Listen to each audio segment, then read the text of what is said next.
বিশ্বের প্রত্যেকটি সনাতন ধর্মের মানুষের জেনে রাখা প্রয়োজন মহাকুম্ভ সম্পর্কে।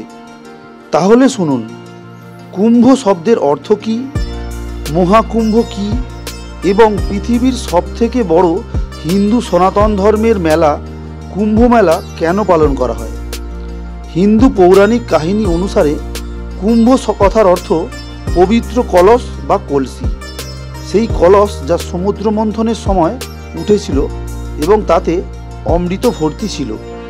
পৌরাণিক কাহিনী অনুসারে সমুদ্র মন্থনের পরে দেবগণ এবং অসুরগণের মধ্যে অমৃত খাওয়ার জন্য যখন সংঘর্ষ চলছিল, তখন সেটা দেখে ভগবান বিশ্বকর্মা সেই অমৃত কলস বাঁচানোর জন্য সেই অমৃত কলস সেখান থেকে সরিয়ে নিয়ে আকাশপথে যাচ্ছিলেন। সেই সময় 4 ফোঁটা অমৃত পৃথিবীর বুকে এসে পড়ে। পৃথিবীর যে 4টি স্থানে সেই অমৃতের ফোঁটা পড়েছিল, সেই স্থানগুলি পবিত্র তীর্থস্থান হয়ে ওঠে। এই 4টি স্থান হল উত্তরাখণ্ডের গঙ্গা নদীর তীরে অবস্থিত হরিদ্বার, মহারাষ্ট্রের গোদাবরী নদীর তীরে অবস্থিত নাসিক, মধ্যপ্রদেশের সিপ্রা নদীর তীরে অবস্থিত উজ্জয়িনী এবং উত্তরপ্রদেশের গঙ্গা, যমুনা এবং সরস্বতী এই 3 বিশেষ নদীর সঙ্গমস্থলে অবস্থিত প্রয়াগরাজ। জ্যোতিষশাস্ত্র অনুযায়ী যখন বৃহস্পতি কুম্ভ রাশিতে এবং রবি মেষ রাশিতে প্রবেশ করে, তখন মহাকুম্ভ মেলার আয়োজন হয়।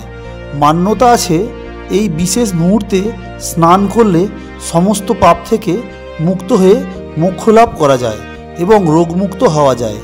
প্রয়াগের কুম্ভমেলার মাহাত্ম্য সবচেয়ে বেশি। কথিত আছে, প্রয়াগের কুম্ভমেলা 850 সাল পুরনো এবং আদি শঙ্করাচার্য এই মেলার সূচনা করেছিলেন। পরবর্তীতে শঙ্করাচার্যের শিষ্যগণ সন্ন্যাসী এবং অঘরীদের জন্য এই সঙ্গমস্থলে শাহী স্নানের ব্যবস্থা করেছিলেন। রাজা হর্ষবর্ধনের রাজত্বকালের সময় ভারতে আসা চীনা বৌদ্ধ পরিব্রাজক হিউয়েনসাংয়ের লেখায় কুম্ভমেলার প্রথম লিখিত প্রমাণ পাওয়া যায়।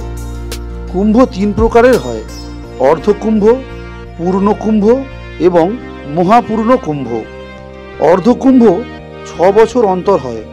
প্রথমটি হয় প্রয়াগরাজ সঙ্গমে, দ্বিতীয়টি হয় হরিদ্বারে।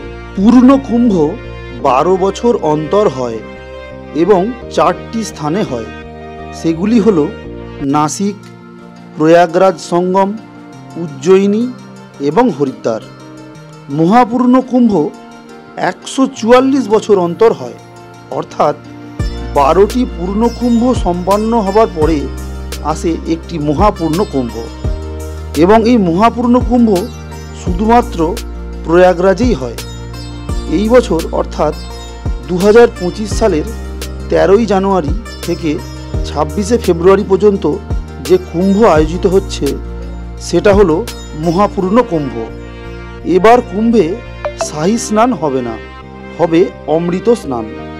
2025 সালের এই মহাপূর্ণ কুম্ভের পূর্ণ স্নানের তারিখগুলি হল 13ই জানুয়ারি পৌষ পূর্ণিমার দিন, 14ই জানুয়ারি মকর সংক্রান্তির দিন, 29শে জানুয়ারি মৌনী অমাবস্যার দিন, 3রা ফেব্রুয়ারি বসন্ত পঞ্চমীর দিন, 12ই ফেব্রুয়ারি মাঘী পূর্ণিমার দিন এবং 26শে ফেব্রুয়ারি মহাশিবরাত্রির দিন। ভিডিওটি ভালো লেগে থাকলে কমেন্ট বক্সে অবশ্যই লিখবেন হর হর মহাদেব।